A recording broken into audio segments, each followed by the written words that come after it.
Krishna. Okay, so today we are moving on to chapter 16, Daivasura Sampad Vibhaga Yoga, the divine and demoniac natures. So as stated here, you can see two classes of created beings are there. There is one divine and one demoniac. They are endowed definitely with different qualities, right? Not all are same. So divine men are like Arjuna. They possess all godly qualities. So and demoniac qualities are like different. They have a lot of pride, lot of anger, lot of envy, improper behavior, and all these qualities. What do? They bind people, and they get into kind of illusion that they are strong, they are the best, they are undefeatable. And under that illusion, what happens? They keep on taking birth again and again and again in same species of life. They are demoniac only in all species of life. So what happens here is they are unable to approach Lord, Supreme Lord, Personality of Godhead, Krishna. They are unable to approach Krishna. So what happens? Slowly, they sink into hell. So today we'll cover divine and demoniac qualities, what they lead to, and how to give up demoniac tendencies and follow the scriptures. So let's see the qualities. They are huge. 26, I think there are 26 qualities that Krishna is describing. Okay, so let's see. This is divine. Shri Bhagavan Uvacha Abhayam Sattva Samshuddhihi Jnana Yoga Vyavasthitihi Danam Damashcha Yajnashcha Swadhyayasthaparjavam Ahimsa Satyam Akrodaha Tyaga Shantirapaishunam Daya Bhuteshvalo Lupam Mardavam Rira Chapalam Tejaha Kshamadritishautam Adroho Nati Manita Bhavanti Sampadam Daivim Abhijatasya Bharata.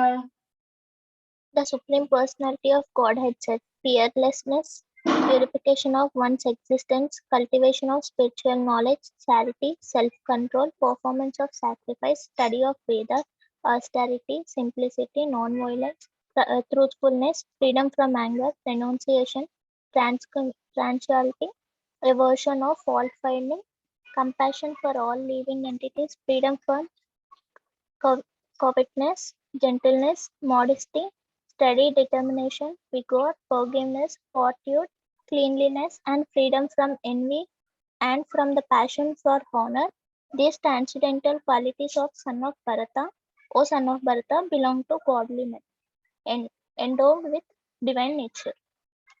So in 16th chapter, Krishna is explaining both the transcendental nature and its attendant qualities, and demoniac nature and its qualities. He's going to explain the advantages and the disadvantages of these qualities. So how many qualities are here? 26 qualities. If you count properly, there are 26 qualities or virtues of saintly nature. These should be cultivated in us as a part of our spiritual practice that we are doing every day. This is what we need to cultivate. Whatever you have read just now, these are something that we have to cultivate so that we can elevate ourselves towards the supreme goal. The goal is to reach Krishna. So what are these? Number one, he said abhayam. Abhayam sattva samshuddhi. So abhayam means fearlessness, no bhayam. Bhaya means fear. So we need to cultivate abhayam so that we are free from worry. So what do? We detach from the material objects and then we attach ourselves to Krishna. It is that state of freedom. The moment you attach yourself to Krishna, you say, I have nothing on my shoulders. I am not responsible. Krishna is there for me. Immediately you feel that freedom, from concern about present activities, future miseries, present miseries. You feel free because Krishna is there to take care of you, right? So any kind of attachment will make you have that fear. Oh, that one. You start fearing. The moment you detach yourself and surrender to God, you will overcome all kinds of fear from your heart. Next is sattva samshuddhihi, means purity of mind. What is purity of mind? You have to be clean inside, you have to be clean outside, right? Both. You have to be clean. Sattva samshuddhi. Shuddhi means clean. So what happens inside mind? Mind will have so many thoughts, so many feelings, so many emotions you have, right? You have attachment to objects. You are in mode of passion, you are in mode of ignorance. What does it do? It contaminates your mind, it pollutes your mind. While attachment towards God will purify your mind from inside also, Shuddhi. Right? Next is Jnana Yoga. Jnana Yoga Vyavasthiti. Jnana Yoga Vyavasthiti means cultivate spiritual knowledge. Jnana means knowledge. Yoga Vasita, cultivation of spiritual knowledge. When we human beings, when we forget what is right, what is wrong, we become like animals, right? As human beings, we should know what is right path. But if we don't know right and wrong, we are like humans, animals only. But if we gain spiritual knowledge, like we are getting from Bhagavad Gita right now, then we will be aware of what is right knowledge, what is wrong knowledge, and we will follow regulative principles. Then comes Danam, Damashta Yajnash. Danam. Danam means what? Charity. Srila Prabhupada had told that you must earn very honestly. And out of that, 50% you should spend for Krishna consciousness. It needs to be given to the right person for the good cause, right cause, or to needy persons. What is true charity? True charity is done not with a feeling of superiority. Oh, I am great, I am going to give her the charity. No, but a sense of gratefulness to God that you have got the opportunity to do seva, opportunity to help somebody. And charity in the mode of goodness is always recommended. But in the mode of passion or ignorance, it is definitely not recommended because it's just sheer waste of time. Next is Danam Damascha. Dama means controlling the senses. Senses are very notorious, like we had read in chapter 6. Chanchalam himana Krishna pramati balavadridam. It's very chanchal, it wanders here and there. And it is always looking for sense gratification. So what is the best way to control the senses? Go into Krishna consciousness. Danam damashta yajnashta. Yajna means sacrifice. We know. We can, in this Kali Yuga, the best yajna that we can do is Sankirtan yajna. Sankirtan is what? Mahamantra. Mahamantra is what? Anybody? Hare Krishna, Krishna Krishna, Hare Hare, Hare Ram, Ram Ram, Hare Hare. Hare Krishna. Excellent. So sacrifice is considered perfect when it is done for the pleasure of God. That is the yajna we can do in this Kali Yuga. Next comes Danam Damashta Yajnashta Swadhyay. Swadhyay means study. Study of what? Vedas or sacred books. Srila Prabhupada, what is he saying? He said that Swadhyay or Vedic study is actually meant for brahmacharis or students, right? They should engage their mind in study of Vedic literature and cultivate spiritual knowledge.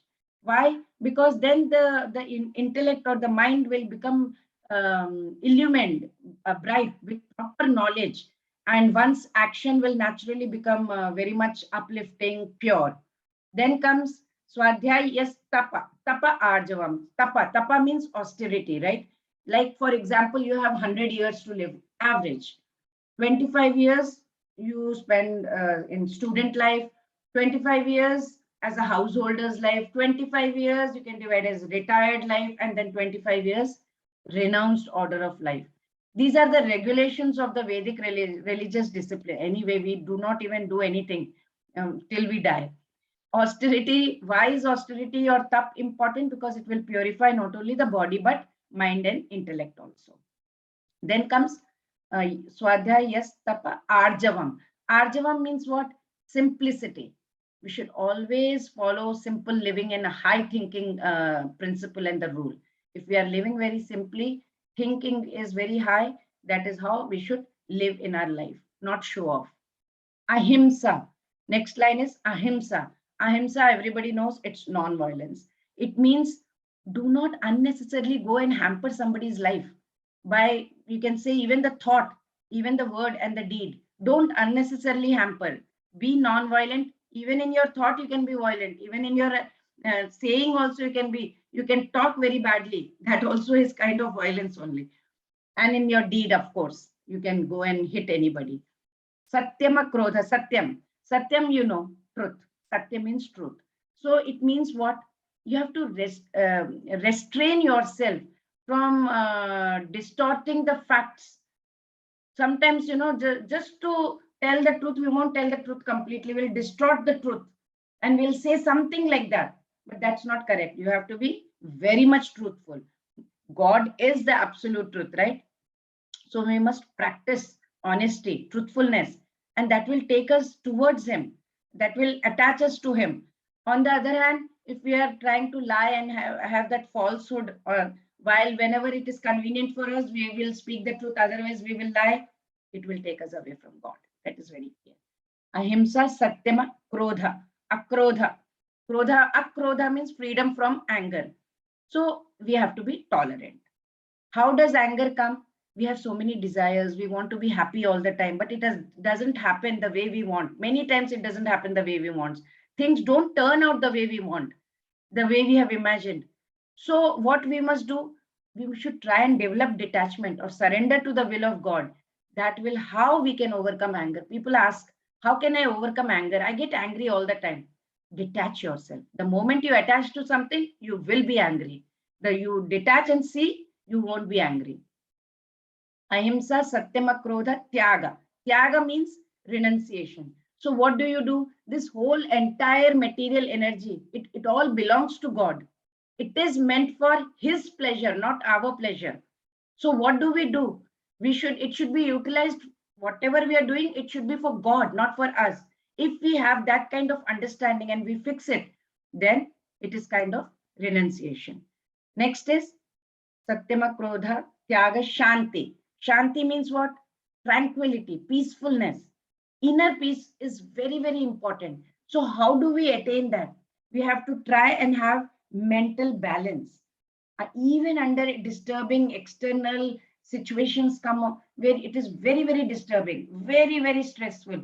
We have to maintain that mental balance. And that moment you will attain peace. Next comes Shanti, Apaishunam. Apaishunam means aversion to fault finding. It is our nature. We keep finding fault. We keep criticizing people. We should not find faults in others. Or unnecessarily we keep correcting people. That is also wrong. Of course. Srila Prabhupada says in his purport, calling thief a thief is not wrong. That is fine. But unnecessarily you should not keep finding faults with others. He says the nature of the person who is on a spiritual journey is to see his or her own defects and see good in others. Try to find out good in others. Oh, this one is very nice quality in you. And oh, this is not good within me. I should change. I should try to make myself better. That's how the approach of a devotee who is on a spiritual journey should be. Next comes Daya Bhuteshwa. Daya Bhuteshu means compassion towards all living beings. As we are progressing towards spirituality, we need to rise above our own self-interest. We have to develop a compassion for everyone. What can I do for others? How can I help others? It is a deep sympathy that should come. And when somebody is very going through some kind of misery or suffering, we also should feel that. And we should try to have that compassion for others. Daya Bhuteshwa Lo Luptvam. Lo Luptvam, Alo Luptvam means absence of covetousness, greed. Covetousness means greed. Greed is what? You want money. You want to accumulate. One phone is not enough. You want 4 phones. One ornament is not enough. You want 10 different ornaments. 1 dozen clothes also not enough. We need at least 25, 30 pairs of clothes. 1 sock's not enough. You want more. You want to accumulate as much as. How much do you need? You should have only so much that is important for your survival, for the maintenance of your body. Freedom from greed will lead to what? Contentment. You will never be wanting so much. And then it will follow with inner peace. People say we are not peaceful because you are running after so many things. Stop running, you will find peace. Daya Bhutveshwa Lo Luptvam Mardavam. Mardavam means be gentle. You should not be insensitive to others. We have to be little bit, have some kind of emotions and feelings for others. Should not behave so rudely or roughly with others.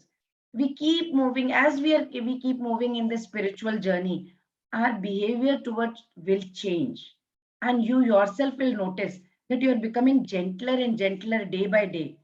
And the moment you will see that you're becoming little gentle, it means that you're progressing towards spirituality, and that's the sign of spiritual refinement. You're refining yourself. Daya Bhutveshwa Lo Luktvam Madhvam Rira Chapalam, right? Re means one should be very modest. Modesty. Modesty is very important, because otherwise you will become like an animal. You will become monstrous. So that modesty is very important to remain in this human life. Tejaha. No, sorry. Hirya Chapalam. Chapalam means determination. You need to have that determination. For example, we will have good intention. I want to chant so much. I want to do this much of kirtan, or I want to do this study, or read Bhagavad Gita, so many shlokas, whatever. You might be having good intentions. But if you have some kind of, say, obstacle, oh, mom is calling, or mom said, don't study, or mom said, go out, let's go out. There is a party, friend called up. Any small obstacle, you give up and you get distracted and you cannot finish it. So that is not important. Srila Prabhupada says you have to move on with strong determination, because if you don't, then you feel frustrated. Oh, I could not finish. But you have to do it with patience and determination. That's what is needed. Then comes Teja Kshama. Teja is vigor. This is meant for this one with Krishna and Arjuna. He is telling for Arjuna, like it is for Kshatriya only, Teja, vigor you need to have. You need not be like, should not be non-violent also. When time comes, when you have to protect the weak, you have to defend the weak, you have to come up, you have to lift your weapon, and you have to exhibit your strength, your valor, and you have to fight for the right cause.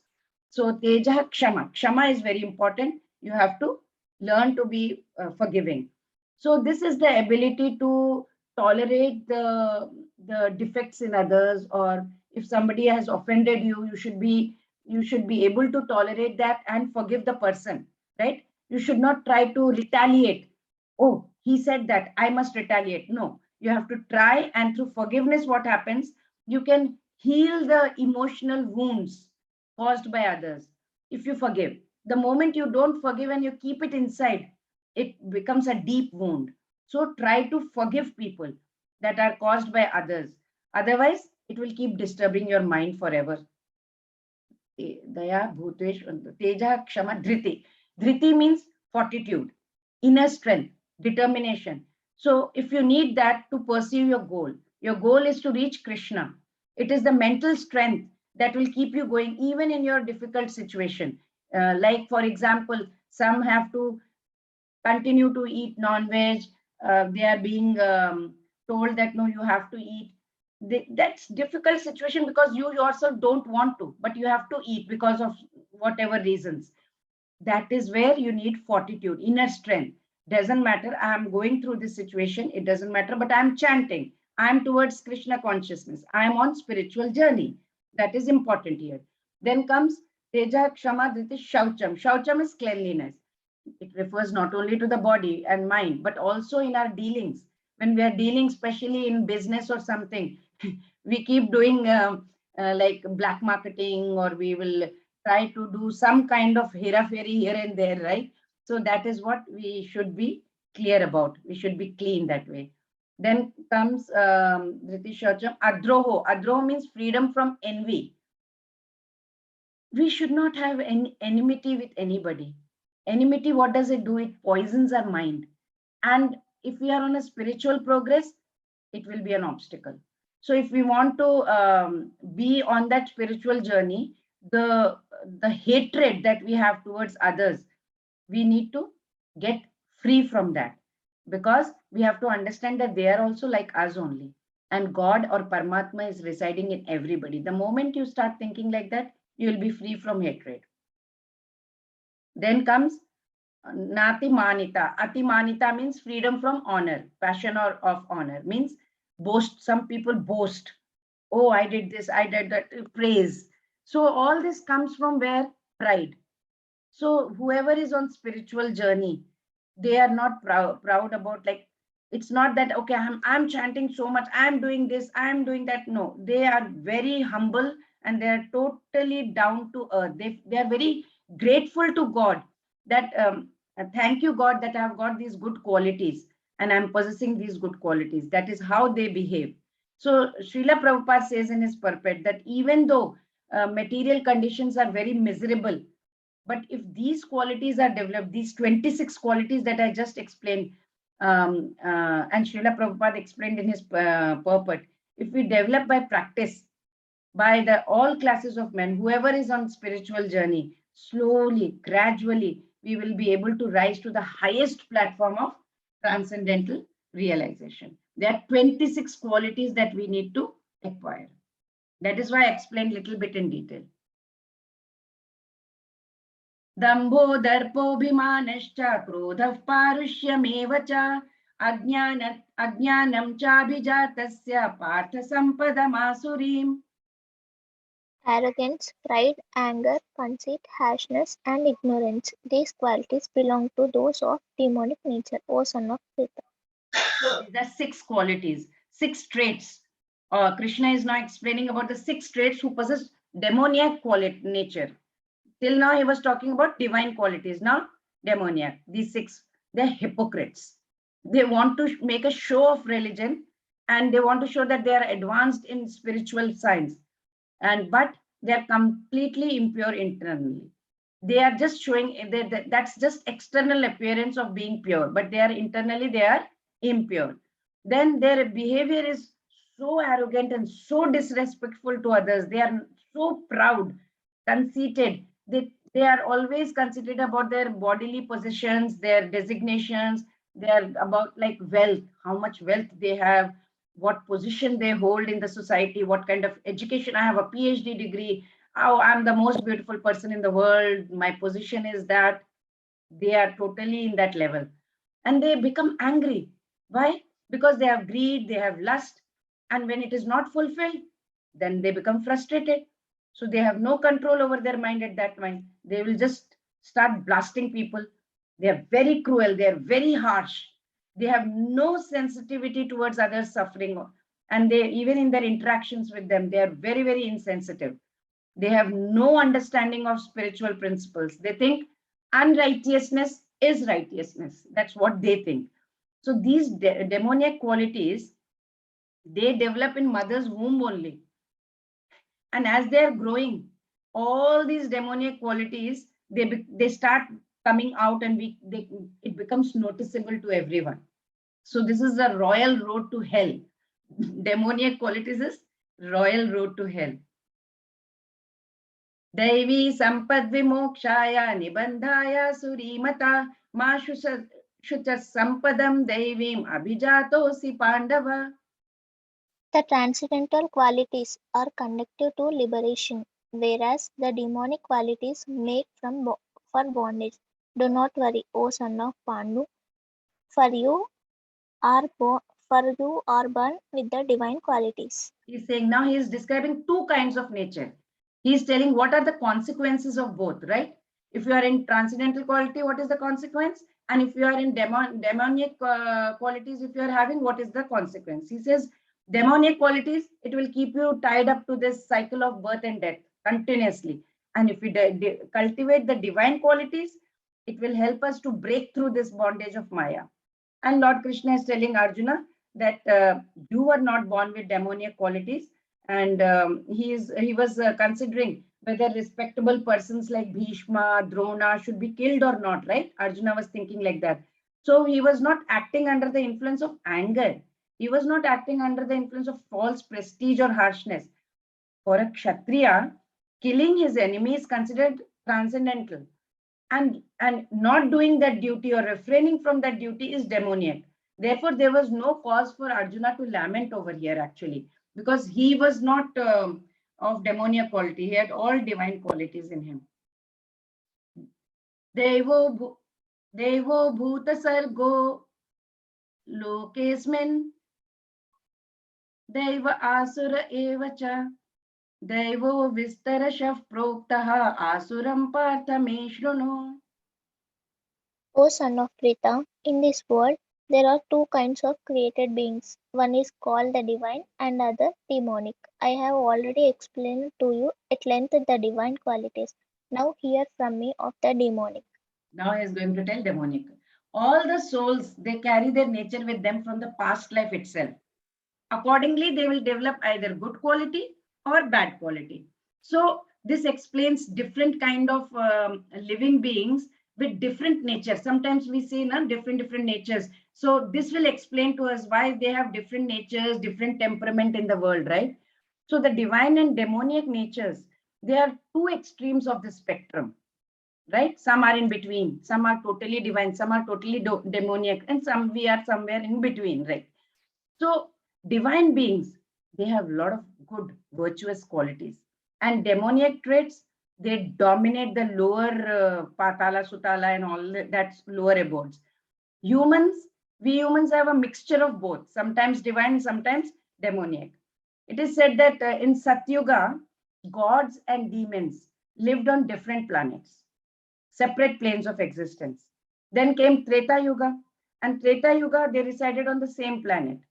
During Dwapar Yuga, they lived in the same family, the problems. And in Kali Yuga, the godly, divine, and demoniac nature, it coexists in us only. So in Satyuga, like different planets, they fought. Treta Yuga, same planet, Ram and Raman. Dwapar Yuga, same family, Kauravas and Pandavas. And in Kali Yuga, in us only, we have demoniac quality also, and we have divine quality. It is coexistence in our heart. So after explaining this divine qualities, Krishna goes on to explain the demoniac nature. He is trying to help us recognize that what is it that we can actually avoid doing. प्रवृत्तिं च निवृत्तिं च जनान विदुरासुराः न शौचं नापि चाचारो न सत्यं तेषु विद्यते. Those who are demonic do not know what is to be done and what is not to be done. Neither cleanliness nor proper behavior nor truth is found in them. They neither follow nor do they have any inclination towards scriptural rules. Those are demons. They do not follow, do not want to follow any external or internal cleanliness also. Whereas dharma is a code of conduct, right? It helps us to purify our inner and outer self. What does adharma do? It consists of actions which are prohibited actually. And what does it do? It leads to degradation, and it causes harm to the society. Demoniac nature, in demonic nature, you don't have faith. You do not have faith in scriptures. You do not have faith in any kind of knowledge or wisdom. You don't want to believe scriptures. So what happens? You are completely confused. What is wrong deed? What is right deed? Modern day generation, their view is like there is no absolute truth. All is relative, how they think. It's like, you know what? Whatever is, it may be true for you. What is true for you may not be true for me. They talk like that. As if truth is a personal preference. Absolute truth is absolute truth, right? There is a sun means there is a sun. You can't say it's true for me and it's not true for you. So some may like this kind of approach. These days, children, I see a lot of students talking like that, but it's actually not right. It's quite absurd. Like, if if someone thinks it is right, you are on a traffic signal, right? And you ignore traffic lights, even when they are red. What will happen? That person will put the life of many others at risk by doing that, because he thinks, he believes it is right. For me, this is true. Even in red, I can go. It's not right. And if there is no such thing as absolute truth, then no one can really say he should do that or he shouldn't do that. So Lord Krishna is very clearly stating that demoniac nature is confused. What is right, what is wrong? They neither know purity nor truth nor right conduct. Nothing is found in them also. And then Krishna goes on to describe like how such people even think. Asatyamapratishthamte jagadahuranishwaram aparaspara sambhutam kimanyat kama haitukam. They say that this world is unreal, that there is no foundation, and that there is no God in control. It is produced of sex desire and has no cause other than lust. They conclude, world is unreal. There is no cause, no effect, no controller, no purpose. Everything is unreal. They say this whole universe, it has come from just by chance. But material actions and some reactions took place on this earth, and that's how this universe was formed. They do not think that this world was created by God for a certain purpose. They have their own theory. I read Big Bang theory also. There are so many theories there. The whole world came out on its own. There is no reason to believe that there is a God. For them, there is no difference between spirit and soul, matter. They do not accept that there is something called God. They do not believe in supreme spirit. There are two ways of following such immoral behavior. First is to stay away from this unrighteousness through willpower. We need that willpower. Second way is not to commit any sin because of their fear of God. But there are very few people who want to walk on the right path with using their willpower. Very few. Most of them follow the right path only out of fear of punishment. We have a lot of fear inside. When I was in USA, for example, I saw most of them just ignore and they speed the car. But as soon as they will spot some police car somewhere, they will immediately slow down and then follow the speed limit. You have been given the speed limit. Use your willpower and stay within that limit. No, we out of fear only will follow the rule. This is just out of the fear of getting caught and having to pay fine, right? So if we believe in God, out of fear of him, we will refrain from immoral behavior at least. Instead, if we do not believe in God, all his laws will still be applicable to us and will suffer the consequence of wrong behavior. Srila Prabhupada says, those who do not believe in the words of Krishna in Bhagavad Gita, in which chapter was it? Maya Dhyakshena Prakriti Suyate Sacharacharam. He says, under my direction, the whole universe is moving. They don't believe that. And demons, they have no perfect knowledge about this creation of the world. Every one of them have their own particular theory according to their own whims and fancies. Etam dishtimavashtabhya nashtatmanolpabuddhayah prabhavantyugrakarmanaha kshayaya jagatohitaha. Following such conclusions, the demonic, who are lost to themselves and who have no intelligence, engage in unbeneficial, horrible work meant to destroy the world. If you are engaged in such activities, it will lead the world to destruction straight away. You can see in the picture, totally destruction. Lord states that they are very less intelligent. They have no concept of God, right? According to Bhagavad Gita, they are unintelligent and they are devoid of all sense. Nuclear inventions, for example, you can see it is considered to be advancement in human civilization. It is actually making people violent, insensitive, and it is making them more cruel. What is happening? There's so many wars happening nowadays. Nations are trying to exhibit their own power, what will happen? It will ultimately cause huge destruction. They are very cruel to animals, cruel to other human beings. They have no idea how to behave. So many people behave so cruelly like animals only. Hitler, in the history, if you could turn the pages of history, you have Hitler over Adolf Hitler. He was, due to his demoniac sensibility, had sent thousands of people into the gallows, right? And he created so much suffering and devastation in the world. So many people suffered then. Kamamashritya dushpuram dambhamanamadanvitaha mohat grihitva sadgrahan pravartante shuchiprataha. The demonic, taking shelter of insatiable lust, pride, and false prestige, and being thus illusionated, are always sworn to unclean work, attracted by the impermanent. So their mentality is described over here. How is the demoniac mentality?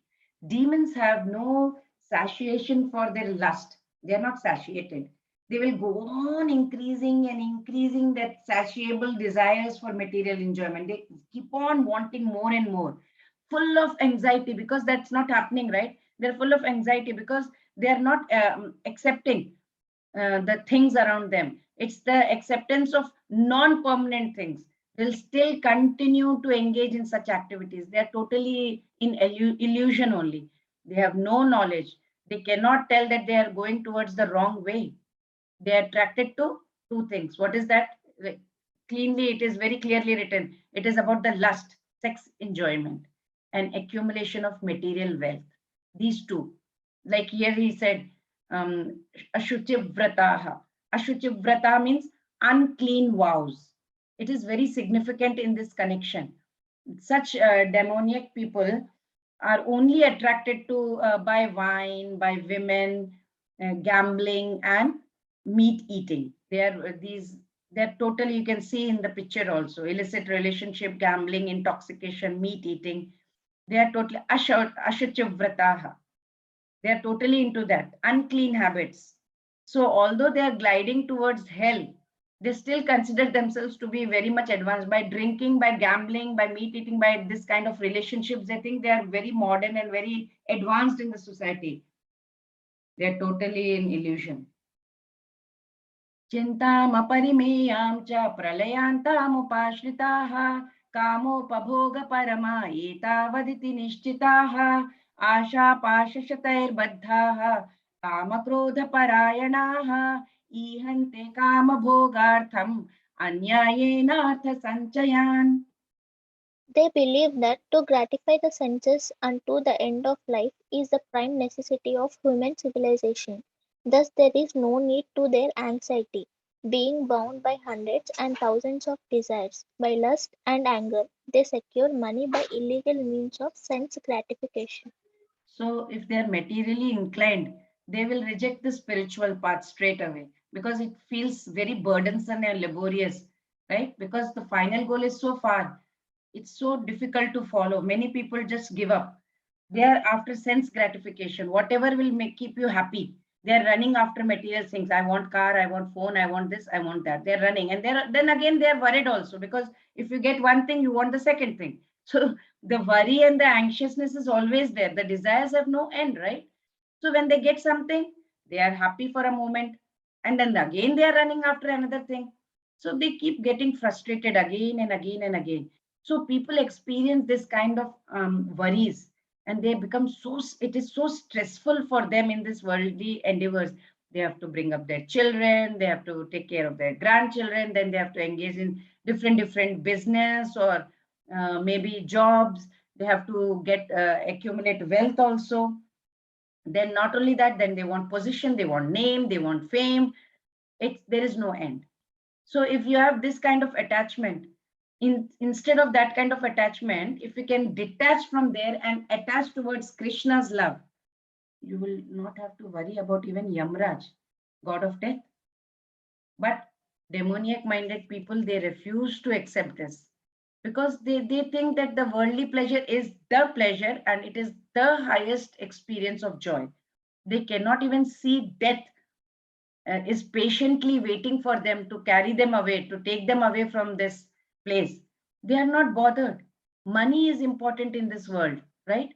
Materialistic thing, people have wants, they have great desires, it's limitless. They keep on accumulating money their whole life. You don't even know that you are going to leave everything over here. And you know what? They do not even hesitate to earn money through illegal means, unlawful means. What are we supposed to do? We are supposed to keep as much wealth as is necessary for ourselves, our maintenance, our survival.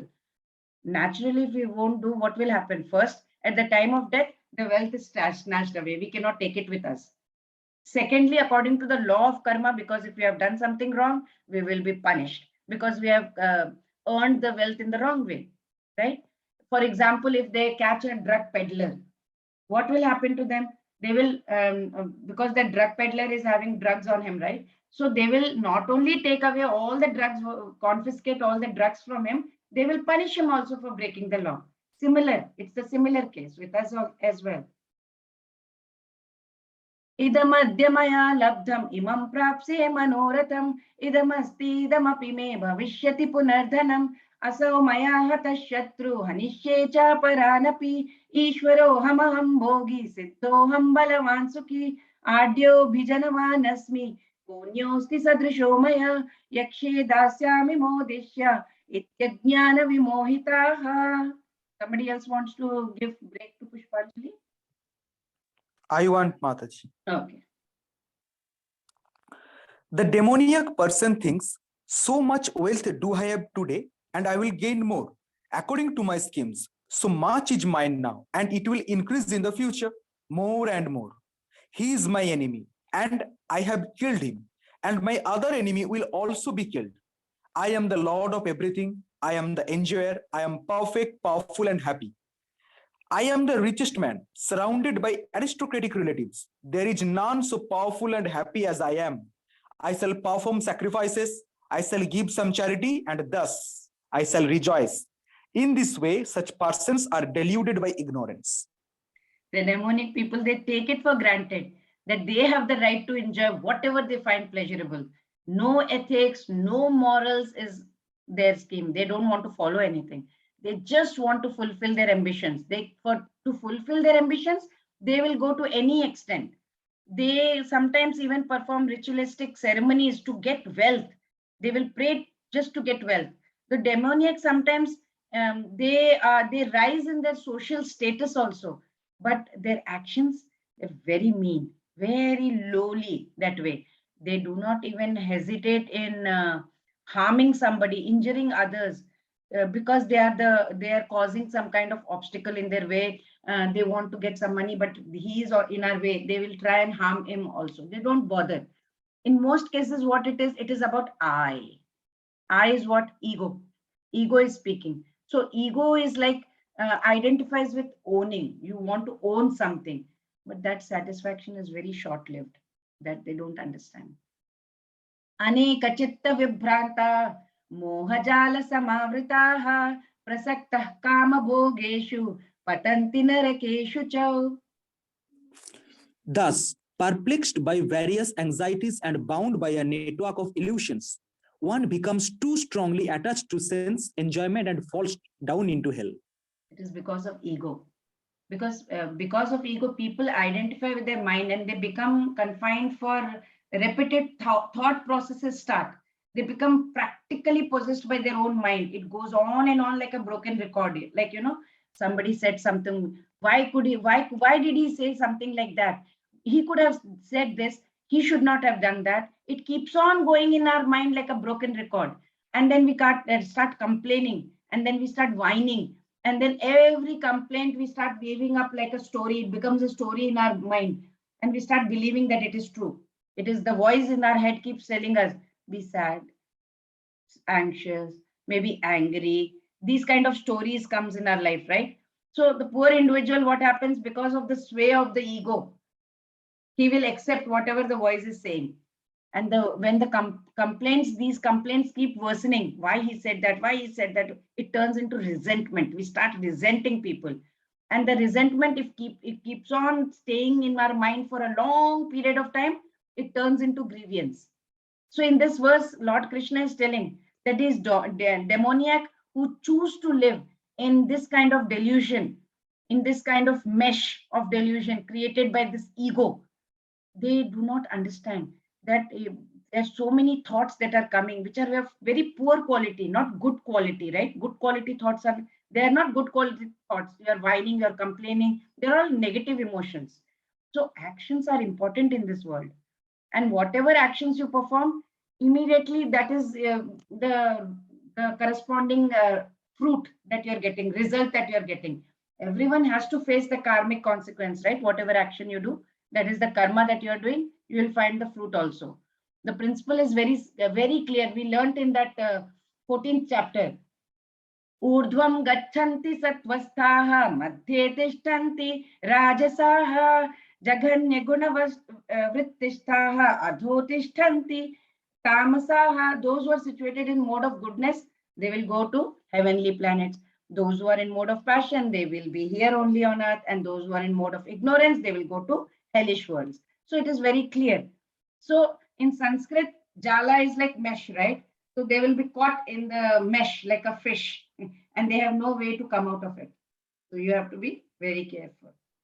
Ahankaram balam darpam kamam krodam cha samshitaha mamatma paradeyeshu pradvishantobhyasuyakaha. Bewildered by false ego, strength, pride, lust, and anger, the demon becomes envious of the Supreme Personality of Godhead, who is situated in his own body and in the bodies of others, and blasphemies against the real religion. Lord Krishna is saying those who have this demoniac nature, they are mean, they are cruel, they are aggressive. They do not have righteous qualities at all. They enjoy finding faults in others. They consider themselves only as important. And as a nature of boasting, like Shishupal used to boast a lot, he used to keep talking very meanly, right? He would be always insulting, blaspheme others. So they are very envious of others' success. He was also very jealous. So if somebody opposes their plan, they become very angry. That causes agony, in them. They do not respect the Supreme Personality of Godhead or the Paramatma who is seated in their own hearts or the hearts of others. They think that they are independent, they are powerful, they can do anything that they want. No one is equal to them in strength, power, or wealth, or whatever. They can act in any way and no one can stop them. So if he has an enemy who is, who might check the advancement of his activities or whatever, he will make sure that he is gone out of his way. That kind of nature. Tanaham drishitah kruran samsareshu naradhaman kshipam yajasrama shubhan asurishveva yonishu. Those who are envious and mischievous, who are the lowest among men, are cast by me into the ocean of material existence, into various demoniac species of life. So here again describing the consequence. If you have demoniac mentality, what will happen to you? He says in your next life, you will give birth in the family with similar mentalities. If you are in demoniac qualities, you will go into that family only so that you get suitable demoniac environment also. So you have demoniac qualities, you go into demoniac family. So from this verse, we understand that it is not in the soul's hand to choose the species or the place or the environment for your next birth. It is completely God's decision according to the nature and according to the karma of the individual. So it is very, very important that we develop divine qualities. So in this verse, he has very clearly stated that placing individual soul in a particular body is supreme God's privilege, not ours. Even in Srimad Bhagavatam, 3rd canto also it is stated that individual soul after death, he is put into the womb of a mother and he gets a particular kind of a body only according to supreme will or supreme personality of Godhead's wish. So therefore, when we are here, we find so many species of life, right? We have animals and we have insects and we have men, so on. So they are arranged by superior power. It's not accidental. But as far as demoniac, it's very clear that they are put into the wombs of demons and that they continue to be envious.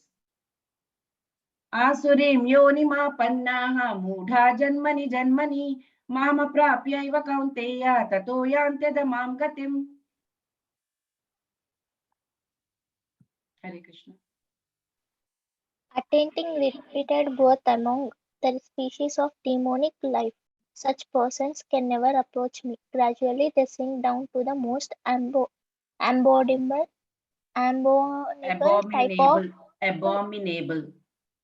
type of existence. So it is known that God is all merciful, right? But here we find that God is never merciful to the demoniac. It is stated that the demoniac people, life after life, they are put into the wombs of similar demons and they're not achieving any mercy of Supreme Lord. They go down and down and down so that at last they achieve bodies like those of cats, dogs, and hogs. It has been given in Vedas also. It is very clearly stated such demons have practically no chance of receiving mercy of God at any stage of later life. It may be argued, right, in this connection that God should not be advertised as all merciful then. If he is not being merciful to such demons, why is God called all merciful then? So in the answer of this question, there is an answer in Vedanta Sutra that Supreme Lord has no hatred for anyone. What happens the placing of the asuras or demons in the lowest status of life is simply another feature of mercy. How? Sometimes asura are killed by God. We know that. We have seen in Vedic literature, right? Anyone who is killed by God, he goes to heavenly planets, right? He becomes liberated. There are many instances. We know about Ravana, we know about Kamsa, we know about Hiranyakashipu. These have been demons, and for whom Lord had to take various incarnations just to kill them. So, therefore, God's mercy is there. He shows it to asuras also, if they are fortunate enough to be killed by him.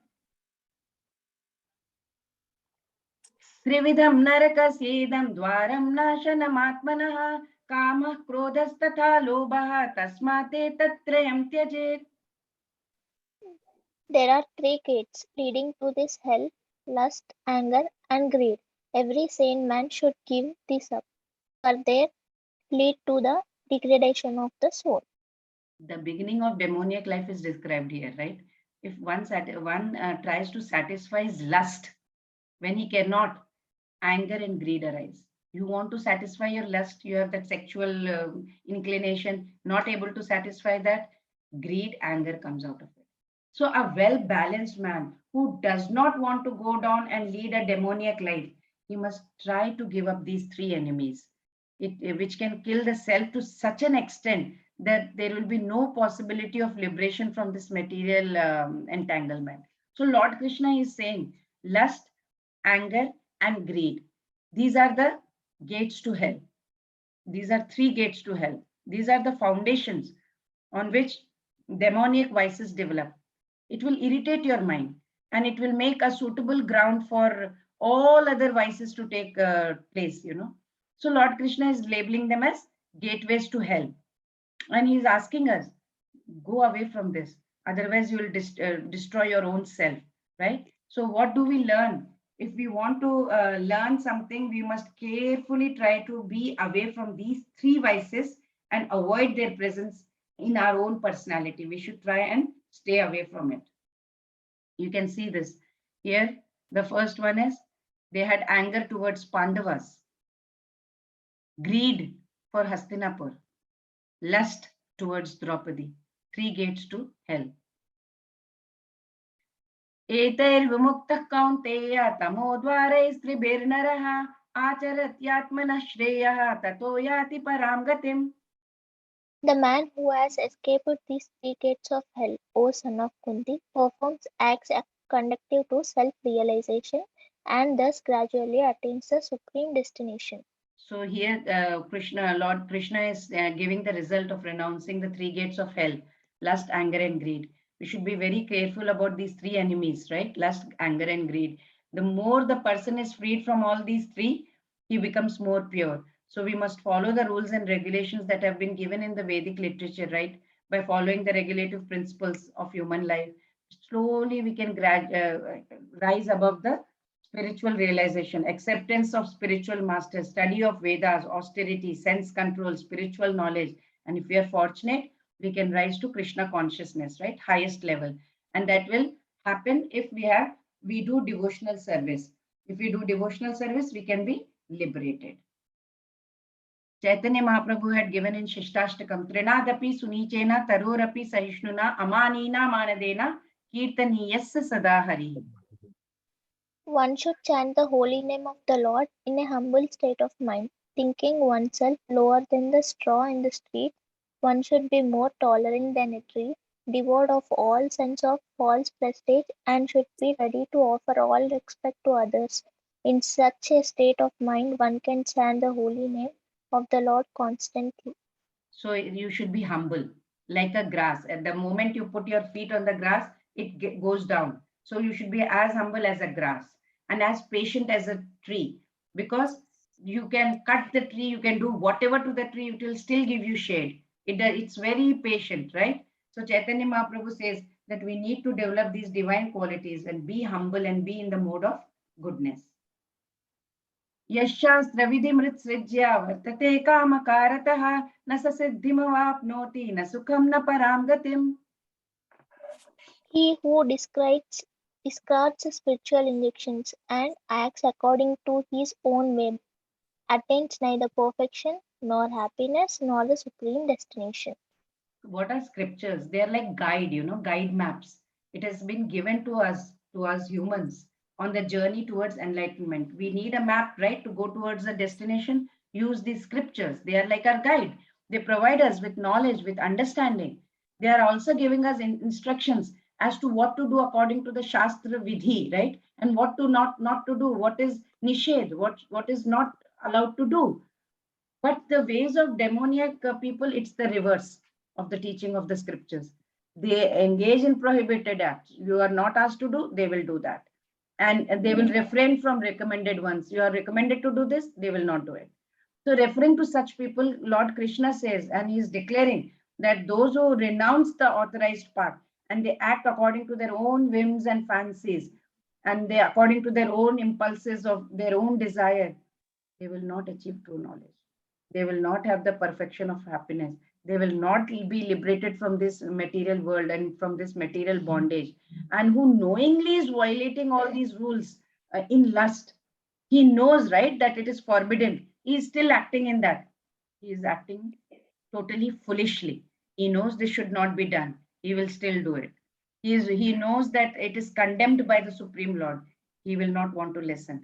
Such persons cannot have perfection, which is meant for human life. And what is human life meant for? It is meant for purifying our existence. We have to go to him. That is our aim. But one who does not want to follow such rules and regulations, he cannot purify himself. And then he cannot attain the stage of happiness. तस्मात् शास्त्रं प्रमाणं ते कार्याकार्यव्यवस्थितौ ज्ञात्वा शास्त्रविधानोक्तं कर्म कर्तुमिहार्हसि. One should therefore understand what is duty and what is not duty by the regulations of the scriptures. Knowing such rules and regulations, one should act so that he may gradually be elevated. So now Krishna is giving the final conclusion of the teaching. He says by comparing and differentiating between divine and demoniac nature, he has highlighted, right, how demoniac nature leads to hellish existence. And he has told that nothing is gained. If you just discard looking at the scriptures, you don't want to follow scriptural injunctions, it's you're not gaining anything over here. So what is he's trying to drive home the point that you are not the proprietor of anything, right? You have to follow Vedic scriptures.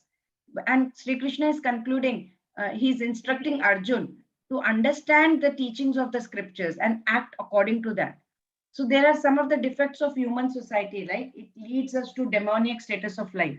But if we are able to be properly guided by a bona fide spiritual master, he can lead us towards the spiritual path and higher stage, and we can become elevated, gradually be elevated. Hare Krishna. वाञ्छाकल्पतरूपश्च कृपा सिन्धुभ्य एव च पतितानां पावनेभ्यो वैष्णवेभ्यो नमो नमः. Hare Krishna, Krishna Krishna, Hare Rama, Rama Rama, Hare Hare. Hare Krishna, Krishna Krishna, Hare Hare, Hare Rama, Rama, Hare Hare. Hare Krishna, Krishna Krishna, Hare Hare, Hare Rama, Rama, Hare Hare. Hare Krishna. Hare Krishna.